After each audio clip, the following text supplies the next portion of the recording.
Hey guys, I'm Chef Sunflour. Welcome to my show. Today I'll be teaching you how to make a floral drip macaron cake. I have two 8-inch vanilla cakes and I'm going to start off by cutting off the top. My cakes are still a little soft, so my cut was a little rough, but to avoid this problem, just wrap your cake up in plastic and freeze your cakes and you should be good to go. Next, I'm going to ice my cake using this purple vanilla buttercream, and using my large flat spatula, I'm just going to smooth it all out.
Next, I did the drip.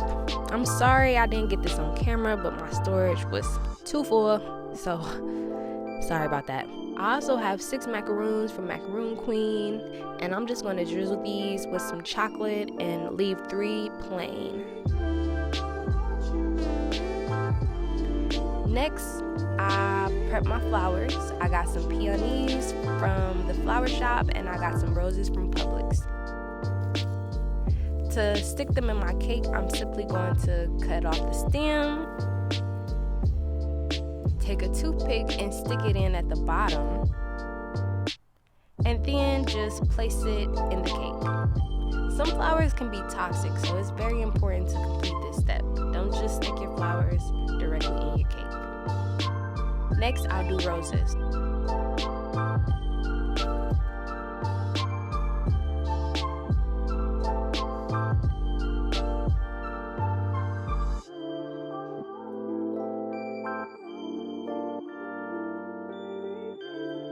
Then I'm going to fill in any spots with all the macarons.